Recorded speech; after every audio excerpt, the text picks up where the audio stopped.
చిన్న ప్రార్థన చేసుకుని ఈరోజు వాక్యం మనం ధ్యానించుకుందామండి.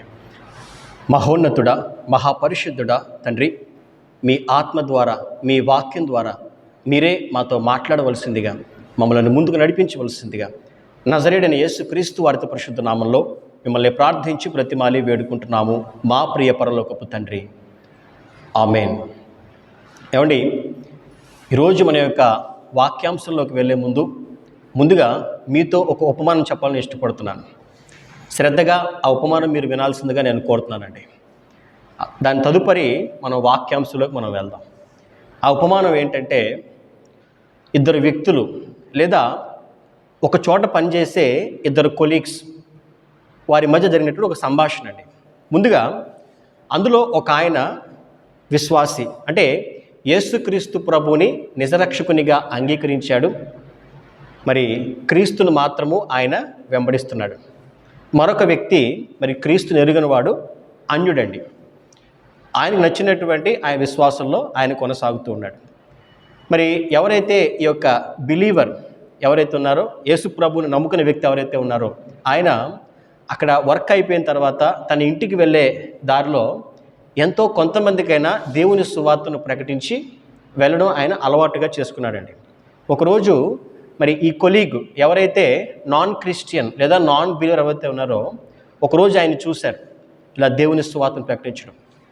ఆ తర్వాత రోజు మరి ఇద్దరు మరలా కొలీగ్స్ కదండి, మరలా వాళ్ళ ఆఫీస్కి వచ్చినప్పుడు ఆయన అడుగుతున్నాడు, ఏమండి నిన్న మీరు దేవుని యొక్క సువార్తను చెప్పడం నేను విన్నాను, నాకు సందేహం మిమ్మల్ని అడగచ్చా అని చెప్పి అడిగాడండి. డెఫినెట్గా బ్రదర్ అడగండి అంటే, అసలు మీ దేవుని యొక్క గొప్పతనం ఏంటండి అని అడిగారండి. ఏంటండి అసలు మీ దేవుని యొక్క ప్రత్యేకత ఏంటండి, మీ దేవుని యొక్క గొప్పతనం ఏంటండి, అంతగా మీరు దేవుణ్ణి ఏ రకంగా మీరు వెంబడించగలుగుతున్నారు, అంతగా ఎందుకని మీరు దేవుని పట్ల అంత ఆసక్తిగా మీరు ఉంటారు, what is special, what's so special in Jesus, what's so special in the lord Jesus Christ అని చెప్పి ఆయన అడిగారు అనమాట. ఆయన చెప్పినటువంటి సమాధానం ఏంటంటే, ముందుగా ఆయన అన్నాడు, ఏమండి మా దేవుడు ప్రేమించే దేవుడు, our lord is the lord of love అని చెప్పాడండి. అప్పుడు ఆ అన్యుడు ఆయన అంటున్నాడు, మా దేవుడు మమ్మల్ని ప్రేమిస్తున్నాడు, అందులో గొప్పతనం ఏముంది అని అన్నాడు. సరే, ఈయన ఇంకొక పాయింట్ చెప్పాడు. ఏమనంటే, మా దేవుడు మమ్మల్ని ఆశీర్వదించే దేవుడు అని చెప్పాడండి. Our lord is the lord of blessings అని చెప్పాడు. అప్పుడు ఆయన అంటున్నాడు, ఏమంటే మేము నమ్ముకున్న దేవుడు కూడా మమ్మల్ని ఆశీర్వదిస్తానని చెబుతున్నాడు, ఆశీర్వదిస్తున్నాడు, ఇందులో స్పెషల్ ఏముంది అని అన్నాడండి. మూడో పాయింట్గా ఆయన ఏమన్నాడంటే, మా దేవుడు కృప చూపే దేవుడు, he is the God of grace అని చెప్పాడు. ఏమండి మా దేవుడు కూడా కనికరం చూపిస్తాను, మిమ్మల్ని కృప చూపుతానని చెప్తున్నాడు కదా, ఇంకా వాట్ ఈస్ ద స్పెషాలిటీ అని చెప్పి ఇంకా అడుగుతున్నాడండి. ఈయన వారి మధ్యలో సంభాషణ ముందుకెళ్తా ఉంది. ఆయన ఇంకా అంటున్నాడు, మా దేవుడు మమ్మల్ని బలపరిచే దేవుడు అండి అని అంటే ఆయన కోపం వచ్చింది. ఏమండి మా దేవుడు మమ్మల్ని బలపరచడా, మేము నమ్ముకున్న మా దేవుడు మమ్మల్ని బలపరుస్తున్నాడు కదా అని అంటే, అప్పుడు 5వ మాటగా ఆయన చెప్పింది ఏమిటో తెలుసా అండి, మా దేవుడు ఆయన మా ప్రతి పాపము నుండి, పాప మరణముల నియమము నుండి మమ్మల్ని విడిపిస్తాడు. హల్లెలూయా.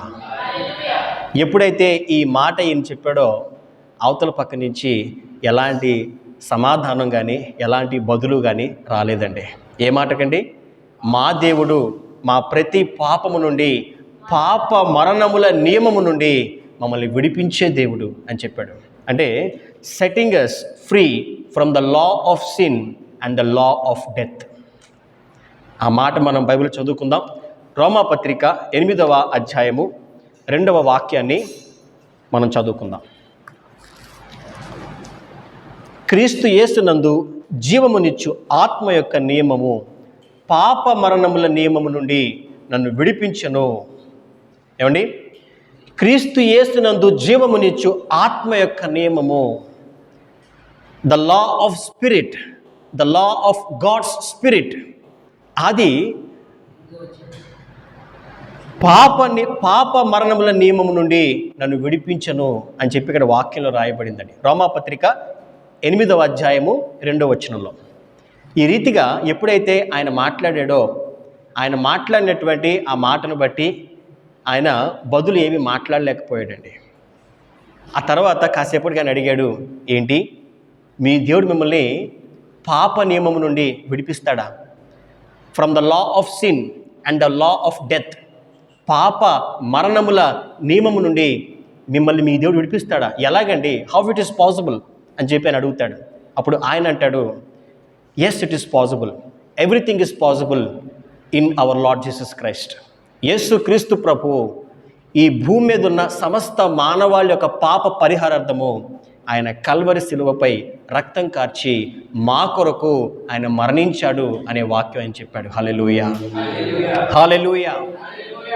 ఎందరైతే దేవుని పట్ల విశ్వాసం ఉంచుతారో, ఎందరైతే క్రీస్తుని నిజముగా నమ్మి ఆయన రక్షకునిగా అంగీకరిస్తారో, వారి జీవితాల్లో వారి మీద పాపం యొక్క ప్రభుత్వం కానీ మరణం యొక్క ప్రభుత్వం కానీ ఉండదు అనే సత్యాన్ని ఆ రోజు ఆయన చెప్పడం జరిగిందండి. ఈరోజు అదే మాటను మన యొక్క వాక్యాంశంగా మనం తీసుకుందాం. హల్లెలూయా. యేసుక్రీస్తు ప్రభు మనకిస్తున్నటువంటి ఆ విడుదల, the liberation which is given by our Lord Jesus Christ, the release లేదా the acquaintance which is provided by the lord Jesus Christ, విడుదల అనేటువంటి అంశాన్ని గురించి ఈరోజు మనం ధ్యానించుకుందాం. హల్లెలూయా. మరి వాక్యం ఉంటున్న ప్రతి ఒక్కరితో దేవుడు మాట్లాడుతున్నాడండి. ఏంటి విడుదల? What is the speciality of the lord Jesus Christ? చాలామందికి సందేహం రావచ్చు. ఏమండి, మీరు ప్రభువుని నమ్ముకుంటారని చెప్తున్నారు కదా, ఏంటండి ప్రభు ప్రత్యేకత అని అంటే, మరి చెప్పండి. మా దేవుడు విడిపించే దేవుడు, ఆయన విమోచకుడు. మాపై ఉన్నటువంటి ఆ యొక్క పాపము యొక్క నియమము, మరణం యొక్క నియమం నుండి మమ్మల్ని విడిపించి స్వతంత్రులుగా చేసే దేవుడు అనే సత్యాన్ని మనం చెప్పగలగాలి. హల్లెలూయా. ఎందుకంటేనండి, ఈ రోజుల్లో మరి ఈ జనరేషన్లో, ఈ 21st సెంచరీలో ముఖ్యంగా అనేక మంది యేసుక్రీస్తు ప్రభు దగ్గరికి ఎందుకు వస్తున్నారంటే, వారికి ఆరోగ్యం బాగున్నప్పుడు లేదా ఆ యొక్క స్వస్థతల కోసం వారు దేవుణ్ణి ఆశ్రయిస్తున్నారు. ఉద్యోగాల కోసం, లేకపోతే ఆ యొక్క ఆర్థిక స్థిరత్వం కోసం, వివాహాల కోసం, అవసరాల కోసం, వాటి కోసం, వీటి కోసం, గర్భఫలం కోసం, ఇంకా అనేకమైన వాటి కోసం ప్రభువు దగ్గరికి వస్తున్నారు, ప్రభు పాదాలు పట్టుకుంటున్నారు. ఓకే, మనం రావడం మంచిదేనండి. కానీ అదే దేవుడు, అదే దేవుని యొక్క గొప్పతనం అనుకోవడం మాత్రం పొరపాటు. ఎందుకంటే కేవలము ఒక మనిషిని స్వస్థపరచడానికో, ఒక మనిషికి చక్కగా వివాహం జరగడానికో, అదే వ్యక్తికి గర్భఫలం రావడానికో కేవలం యేసు ప్రభు ఈ భూమి మీదకి రాలేదండి. That is not the purpose of the arrival of Jesus Christ. యేసుక్రీస్తు ప్రభు ఈ భూమి మీదకి ఎందుకు వచ్చారు అనే సత్యాన్ని మనం తెలుసుకోవాలి. ప్రభు యొక్క ప్రణాళిక ఏంటి, ఆయన ప్రాముఖ్యమైన చిత్తం ఏంటి అనే విషయం మనం తెలుసుకోకపోతే మనం ఎప్పటికీ కూడా ఆ విశ్వాసంలో కేవలము బాలుర యొక్క విశ్వాసంలాగే మనం ఉండిపోవాల్సి వస్తుంది. ఆ విశ్వాసంలో మనం ఎదగాలి. అసలు దైవ చిత్తం ఏంటి, దేవుని ప్రణాళిక ఏంటి, యేసుక్రీస్తు ప్రభు యొక్క రాకడకు ముఖ్యమైన కారణం ఏంటి అనే సత్యం మనం తెలుసుకోవాలండి. గలతీ పత్రిక 5వ అధ్యాయము 1వ వాక్యం మనం చదువుకున్నట్లయితే, గలతియన్స్ చాప్టర్ 5 verse 1. ఈ స్వాతంత్రము అనుగ్రహించి చాలండి. ఈ స్వాతంత్రము అనుగ్రహించి క్రీస్తు మనలను స్వతంత్రులుగా చేసి ఉన్నాడు. హల్లెలూయా. యేసుక్రీస్తు ప్రభు, Christ has set us free. యేసుక్రీస్తు ప్రభు మనలను స్వతంత్రులుగా చేసి ఉన్నాడు. మనల్ని స్వతంత్రులుగా చేయడం కోసమే దేవుడు ఈ భూమి మీదకి వచ్చాడండి. మరి ఉదాహరణకి మనం బైబిల్లో గమనించినట్లయితే, మరి యేసుక్రీస్తు ప్రభు అందరికీ తెలుసు, ఆ యొక్క ఎరుకో పట్టణం మీదుగా ప్రభు వెళ్తున్నప్పుడు ఒక ఆయన, పొట్టుగా ఉండే ఆయన చెట్టెక్కి దేవుని యొక్క రాకడ కోసం ఎదురు చూస్తున్నాడు. యేసుక్రీస్తు ఎప్పుడైతే అలా వెళ్ళారో వెంటనే మరి జక్కయ్య త్వరగా దిగిరా, నేడు నేను నీ ఇంటికే రావాల్సిందంటే తన ఇంటికి వెళ్తారు. మరి జక్కయ్య ఇంటికి వెళ్ళినప్పుడు యేసు ప్రభు ఏం తీసుకెళ్ళాడు?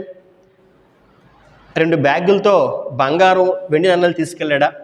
Medical kit తీసుకెళ్ళాడా? లేకపోతే ఇంకేమైనా తీసుకెళ్ళాడా అంటే ఇంకేమీ తీసుకెళ్ళలేదండి. ఆ రోజు పొట్టి జక్కయ్యకి యేసు ప్రభు ఏమి ఇచ్చాడు అని అంటే భౌతికంగా ఏమీ ఇవ్వలేదు. డబ్బు ఇచ్చి సహాయం చేయలేదు, లేకపోతే ఏదో మందులు ఇచ్చో లేదా ఇంకోటి ఇచ్చో ఏమీ ఇవ్వలేదు. కానీ ఆ రోజు పొట్టి జక్కయ్య జీవితంలో యేసుక్రీస్తు ప్రభు పొట్టి జక్కయ్యని విడిపించాడండి. హల్లెలూయా. ఎందులో నుంచి అండి అని అంటే డబ్బు అనే వ్యసనంలో నుండి, ధనాపేక్ష అనేటువంటి బానిసత్వం నుంచి పొట్టి జక్కైన యేసుక్రీస్తు ప్రభు పైకి లేవనెత్తాడు. ఎప్పుడైతే యేసు ప్రభువుని చూశాడో, ఎప్పుడైతే క్రీస్తు యొక్క వాక్యాన్ని విన్నాడో, ఆ బానిసత్వంలో, ఆ ధనాపేక్ష అనే బానిసత్వంలో, ప్రజల దగ్గర నుంచి అక్రమంగా తీసుకున్నటువంటి ఆ యొక్క డబ్బుల విషయంలో అతను పూర్తిగా విడుదల పొందాడు. ఆయన ప్రకటించాడు, ఇదిగో నా ఆస్తిలో సగం నేను బీదలకు ఇస్తున్నాను. ఎవరి దగ్గర అయితే నేను అన్యాయంగా తీసుకున్నానో వారికి 4 నేను తిరిగిస్తున్నాను. అది ఏంటనేది ఏది తెలుసా అండి? It is called the freedom which is given by God. ఈరోజు అదే స్వాతంత్రాన్ని, అదే స్వేచ్ఛని ప్రభు మనకి వాళ్ళని ఇష్టపడుతున్నాడు. మనల్ని కూడా మనం ఏ బానిసత్వంలో మనం ఉన్నామో, మనం దేని కింద మనం చిక్కుబడి ఉన్నామో అందులోంచి మనల్ని బయటికి తీసుకురావాలని మన ప్రభు ఇష్టపడుతున్నాడు. That is the purpose of our Lord Jesus Christ. ఉదాహరణకి మనం బైబిల్లో మరొక సిచ్యువేషన్ మనం చూసినట్లయితే లూకా సువార్త 7వ అధ్యాయము, లూక్ చాప్టర్ 7 వర్స్ 36 to 39 ఆ వాక్యం మనం చదువుకుందామండి. లూకా సువార్త 7వ అధ్యాయము 36 చదవండి. పరిసయ్యులలో ఒకడు తనతో కూడా భోజనము చేయవలెనని ఆయన అడిగాను.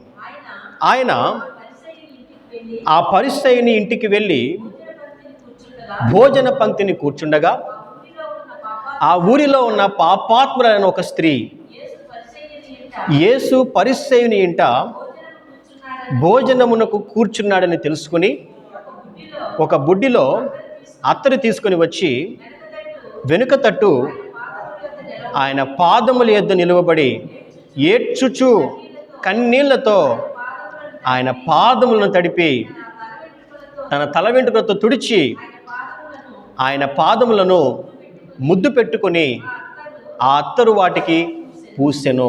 మరి ఈ సిచ్యువేషన్లో సందర్భం ఏంటంటే, పరిసయ్యుల్లో ఒక ఆయన యేసు ప్రభువుని మరి భోజనానికి ఆహ్వానించారండి. ఆహ్వానాన్ని మన్నించి ప్రభు కూడా ఆయన ఇంటికి వెళ్ళారు. ఇదే సమయంలో పాపాత్ములైన ఒక స్త్రీ అక్కడికి వచ్చింది. ఆవిడ రావడంతోనే ఏం తీసుకొచ్చిందంటే ఒక విలువైన అత్తరుని తీసుకొచ్చింది. అత్తరుని తీసుకొచ్చి యేసు ప్రభు యొక్క పాదాలకు ఆ అత్తరుని పూస్తూ కన్నీటితో ఆయన పాదాలను తడుపుతూ తన యొక్క తల వెంట్రుకలతో వాటిని తుడుస్తుందండి. ఇదంతా అక్కడ ఉన్న మనందరూ కూడా గమనిస్తూ ఉన్నారు. ఏంటి ఈ పాపంతో నింపబడిన ఆ స్త్రీ యేసు ప్రభు యొక్క పాదాలు పట్టుకుంటే ఆయన ఏమీ మాట్లాడలేదేంటి? ఆయనకి తెలీదా ఈమె పాపాత్మైన స్త్రీ అని చెప్పి అందరూ కూడా మాట్లాడుకోవడం, సనుక్కోవడం ప్రారంభించారు. ఎప్పుడైతే యేసు ప్రభు ఆ సత్యాన్ని ఆయన ఆత్మలో గ్రహించాడో ఆయన ఒక ఉపమానం చెప్తారండి. ఉపమానం చెప్పిన తర్వాత ఆయన అన్నటువంటి మాట ఏంటో తెలుసా అండి? ఆయన అన్నటువంటి మాట 47వ వచనంలో, ఆమె విస్తారముగా ప్రేమించిన గనుక ఆమె యొక్క విస్తార పాపములు క్షమింపబడినని మీతో చెప్పుచున్నాను. హల్లెలూయా.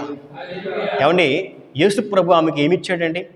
ఎంతో విలువైన అత్తరును ఆమె యేసు ప్రభు పాదాల మీద పోస్తుంది. అమ్మా, ఇంత విలువైన అత్తరును నాకు తెచ్చావు కదా, నా పాదాలకు వేసావు కదా, ఈ డబ్బు తీసుకో, లేకపోతే నీకేం కావాలి ఇంకా చెప్పు అని చెప్పి అడగలేదండి ఆయన. ఆయన ఏం చెప్పాడు తెలుసా? అమ్మా, నువ్వు విస్తారంగా ప్రేమించావు కాబట్టి నీ విస్తారమైన పాపాలు క్షమించబడ్డాయి అని చెప్పాడండి. హల్లెలూయా, హల్లెలూయా. మరి అదే వాక్యం మనం గమనించినట్లయితే మరి నీ పాపములు క్షమింపబడినవని ఆమెతో అనెను. మరి అప్పుడు ఆయనతో కూడా భోజన పంక్తిని కూర్చుండిన వారు పాపములు క్షమించుచున్న ఇతడు ఎవరని తమలో తాము అనుకొనసాగిరి. హల్లెలూయా. ఏమండి, ఒక సత్యం మనం గ్రహించాలి. ఏంటంటే మనల్ని గర్భంలో మోసి కన్న తల్లి మన పాపాలను క్షమించలేదండి. మనల్ని కన్న మన తండ్రి మన పాపాలను క్షమించలేరు. మన నాయకులు, మన సేవకులు, లేకపోతే ప్రాముఖ్యమైన వ్యక్తులు ఏ ఒక్కరూ కూడా పాపాలను క్షమించలేరు. మీరు ఇంకా గమనించండి, యేసు ప్రభువుకి ముందు వచ్చినటువంటి అనేక మంది ప్రవక్తలు, దేవుని సేవకులు, అనేక మంది గొప్ప ప్రవక్తలుగా పిలువబడిన వారు, న్యాయాధిపతులు ఎవ్వరూ అననటువంటి మాట యేసు ప్రభు అన్నాడండి. ఎవ్వరూ అనలేదు. బైబిల్లో మీరు కావాలంటే చూసుకోండి. మీ పాపములు క్షమింపబడవే అని చెప్పి యేసు ప్రభు మాత్రమే అన్నారు. ఎందుకంటే ఆయన అధికారం కలిగిన దేవుడు, మరి మనుషుని యొక్క పాపాన్ని క్షమించగలిగే అధికారం కలిగినటువంటి దేవుడు అండి. హల్లెలూయా, హల్లెలూయా. ఆ రోజు ఆమెను దేవుడు విడిపించాడు. ఏ పాపంలో అయితే ఆమె జీవిస్తుందో ఆ పాపపు జీవితంలో నుండి ఆమెను దేవుడు పైకి లేవనెత్తాడు, ఆమెను క్షమించాడు, ఆమెకు కొత్త జీవితాన్ని ఆయన దయచేశాడండి. అంతే తప్ప అమ్మ నీకు ల్యాండ్ ప్రాపర్టీస్ కావాలా, నీకు డబ్బు కావాలా, నీకు ఇంకా ఏమైనా కావాలా, అన్నిటికంటే ప్రాముఖ్యమైన రక్షణ ఆ రోజు ఆమె పొందుకోగలిగింది.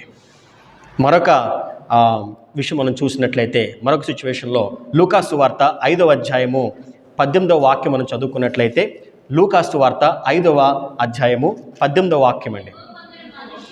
ఇదిగో కొందరు మనుషులు పక్షవాయువు గల ఒక మనుష్యుని మంచము మీద మోసుకొని వానిని లోపలికి తెచ్చి ఆయన ఎదుట ఉంచుటకు ప్రయత్నము చేసిరి గాని జనులు గుంపు కూడి ఉండినందున వానిని లోపలికి తెచ్చుటకు వల్ల పడకపోయిన గనుక ఇంటి మీదకెక్కి పెంకులు విప్పి మంచముతో కూడా యేసు ఎదుట వారి మధ్యను వానిని దించిరి. ఆయన వారి విశ్వాసము చూసి, మనుష్యుడా, నీ పాపములు క్షమింపబడి ఉన్నవని వానితో చెప్పగా. చాలండి. ఇక్కడ మనం జాగ్రత్తగా గమనిస్తే పక్షవాయువు కలిగినటువంటి ఒక వ్యక్తి ఉన్నాడు. ఆ పక్షవాయువు కలిగిన వ్యక్తి లేవలేకపోతున్నాడు, నిలబడలేకపోతున్నాడు, నడవలేకపోతున్నాడు అండి. ఆ వ్యక్తి మంచం మీద పడున్నాడు. ఎలాగైనా ఈ వ్యక్తిని యేసు ప్రభు దగ్గరికి తీసుకెళ్ళాలి, ఎలాగైనా ఈయన హీలింగ్ పొందాలని చెప్పి వాళ్ళు ఏం చేశారంటే ఆ మంచాన్ని సరాసరి పెంకులిప్పి పైనుంచి ప్రభు దగ్గరికి దింపారు. అతన్ని చూడగానే ప్రభు అనవలసిన మాట ఏంటి? నా కుమారుడా పైకి లే, నా నామంలో నేను స్వస్థపరుస్తాను, పైకి లే అని అనాలి. కానీ ప్రభు ఏమన్నారండి? వారి విశ్వాసమును చూసి నీ పాపములు క్షమింపబడి ఉన్నవి. అక్కడే మనం జాగ్రత్తగా గమనించాలి. That is the lord Jesus Christ. అది అండి మన దేవుడు. స్వస్థత మనకు దేవుడు ఇవ్వగలడు, గర్భఫలం ఇవ్వగలడు, ఆస్తులు ఇవ్వగలడు, పొలాలు ఇవ్వగలడు. కానీ అన్నిటికంటే ప్రాముఖ్యమైనది రక్షణ, విడుదల. ఎందుకు ఈ మాట చెప్తున్నానంటే, ఎంతోమంది ఈ రోజుల్లో గర్భఫలం కోసం దేవుని దగ్గరికి వస్తున్నారు, గర్భఫలం వచ్చిన తర్వాత దేవుణ్ణి విడిచిపెట్టేస్తున్నారు. ఉద్యోగం కోసం దేవుని పాదాలు పట్టుకుంటున్నారు, ఉద్యోగం రాగానే నాకు దేవునికి సంబంధం లేదని చెప్పి వారు దూరంగా వెళ్ళిపోతున్నారు. లేకపోతే మరొక అవసరం కోసమో ఆరోగ్యం కోసమో ఇంకా దేనికోసమో ప్రభువుని ఆశ్రయిస్తున్నారు. ముఖ్యమైన దాన్ని వారు మరిచిపోతున్నారు, వారు విడిచిపెట్టేస్తున్నారండి. మీరు ఇంకా జాగ్రత్తగా గమనిస్తే మరి కొంతమంది వారు బాప్తీసం ఎప్పుడు తీసుకుంటారో తెలుసా అండి? వారి వివాహం అయ్యే సమయంలో తీసుకుంటున్నారు. ఇది ఎంతవరకు సమంజసం చెప్పండి? వాస్తవానికి బాప్తీసం అనేది మనం రక్షణ తీసుకోవాలి. మనం ఆత్మలో మనం బలపడిన తర్వాత ప్రభు మనతో మాట్లాడతాడు. ఆ రక్షణ ఎంతో విలువైంది, దాన్ని మనం ఎంతో ప్రత్యేకంగా మనం తీసుకోవాలి. కానీ వయసు వచ్చింది, మ్యాచ్ వచ్చింది కాబట్టి వివాహం చేసుకోవాలి. వివాహం చేసుకోవాలంటే ఏం చేయాలి? బాప్తీసం తీసుకోవాలి. Is this the way? అదే అండి బాప్తీసం తీసుకునే విధానం? తప్పు. మనం మన యొక్క రక్షణలో మనం దేవునితో మనం అంటుకట్టబడి ఆ రక్షణను మనం ఆ యొక్క బాప్తీసాన్ని మనం తీసుకోవాలండి. ఇక్కడే మరి అనేక మంది వారి యొక్క అవసరాల కోసం మరి దేవుని దగ్గరికి వస్తున్నారు తప్ప నిజముగా వారు రక్షణలోకి రాలేకపోతున్నారు. అన్నీ ప్రభు ద్వారా పొందుకుంటున్నారు, సమస్తాన్ని దేవుడు ఇస్తున్నాడు. కానీ మనల్ని పరలోకానికి, దేవుని రాజ్యంలోనికి తీసుకెళ్ళగలిగేటువంటి ఆ యొక్క రక్షణ విషయంలో, పరిపూర్ణమైనటువంటి ఆ యొక్క విడుదల విషయంలో వారు లేమి కలుగుంటున్నారు, వారు పొందుకోలేకపోతున్నారు, దేవుని రాజ్యంలో వారు ప్రవేశించలేకపోతున్నారు. కాబట్టి ఇంకా ఎవరైనా వారి జీవితాల్లో, ఇంకా వారి హృదయాల్లో వారు పాపాన్ని దాచిపెట్టుకున్నట్లయితే ప్రభు మీతోనే మాట్లాడుతున్నాడు. ప్రభు మిమ్మల్ని క్షమించాలని, మిమ్మల్ని విడిపించాలని ప్రభు ఇష్టపడుతున్నాడండి. మీరు పశ్చాత్తాప్తులై మీరు ప్రభుని ప్రార్థన చేయగలిగితే, నాయన ఈ లోకావసరమైనటువంటి అన్నిటికంటే కూడా ఈ యొక్క రక్షణ, ఈ యొక్క విడుదల ఎంతో ప్రాముఖ్యమైనది. నీవు మాత్రమే నన్ను క్షమించగలవు నాయన, నీవు మాత్రమే నా పాపం నుండి నన్ను విడిపించగలవు ప్రభువా, పాప నియమము నుండి నన్ను తప్పించగలవు ప్రభువా అని చెప్పి మనం పశ్చాత్తాపడి మన పాపముల విషయమై మనము దేవుని ప్రార్థించాలండి. దేవుని ద్వారా మనం విడుదల పొందాలి. అది రక్షణలో ఎంతో ప్రాముఖ్యమైన విషయం. అంతేగాని మన విశ్వాసము కేవలము ఈ లోకానుసారంగా ఈ లోక అవసరాల కోసమో, మన సుఖం కోసమో, సౌఖ్యం కోసమో, సంతోషం కోసం మాత్రమే దేవుడు కాదు అనే సత్యాన్ని ప్రతి ఒక్కరూ గ్రహించాలి. అందుకే దేవుడు చెప్తున్నాడు యోహాను సువార్త 8వ అధ్యాయము 36వ వచనంలో, జాన్ చాప్టర్ 8 verse 36, కుమారుడు మిమ్మల్ని స్వతంత్రులుగా చేసినట్లా మీరు నిజముగా స్వతంత్రులయ్యుందురు. ఎప్పుడైతే యేసుక్రీస్తు ప్రభు, ఆయన కుమారుడు, మరి దేవుని కుమారుడండి, మరి యేసుక్రీస్తు ప్రభు మిమ్మల్ని స్వతంత్రులుగా చేస్తే మీరు మరి పరిపూర్ణటువంటి ఆ యొక్క విడుదల మీరు పొందుకోగలుగుతారు. మీరు నిజముగా స్వతంత్రులైందని చెప్పి ఇక్కడ వాక్యంలో రాయబడిందండి. ఆ స్వాతంత్రం విషయంలో నిజంగా మనం వెనకబడి ఉన్నామేమో, ఇంకా మన జీవితంలో మన మీద ఆ పాపం ప్రభుత్వం చేస్తుందేమో, ఇంకా మన మీద ఆ మరణం ప్రభుత్వం చేస్తుందేమో మనం గ్రహిద్దాం. మన హృదయంతో మనం మాట్లాడుకుందాం. మనం దేవుని అడుగుదాం, ప్రభువా ఇంకా నా జీవితంలో నేను విడుదల పొందే స్థితిలోనే ఉన్నానేమో, ఇంకా నాపై పాపం ప్రభుత్వం చేస్తుందేమో ప్రభువా, తండ్రి నాతో మాట్లాడు, నన్ను విడిపించు, నన్ను రక్షించు ప్రభు అని చెప్పి మనం దేవుని అడుగుదామండి. కాబట్టి ఈ వాక్యం ప్రతి ఒక్కరితోనూ దేవుడు మాట్లాడుతున్నాడు. ఇదే అనుకూల సమయము, ఇదే రక్షణ దినము. ఆలస్యము చేయక పాపముల విషయమై మనం పశ్చాత్తాపడదాం. దేవుని చిత్తాన్ని మనం గ్రహిద్దాం. మరి దేవుని ద్వారా ఆ యొక్క విడుదలను, ఆ యొక్క లిబరేషన్ని మనం పొందుదాం. దేవుని కొరకు నమ్మకమైన సాక్షులంగా మనం జీవిద్దాం. దేవుడు తన పరిశుద్ధ వాక్కును దీవించి ఆశీర్వదించునుగాక. ఆమేన్. ప్రార్థన చేసుకుందామండి. మహోన్నతుడైన మా తండ్రి, మా ప్రియ పరలోకపు ప్రభువా, మీ పరిశుద్ధ గల నామానికి లెక్కలేని స్తోత్రాలు.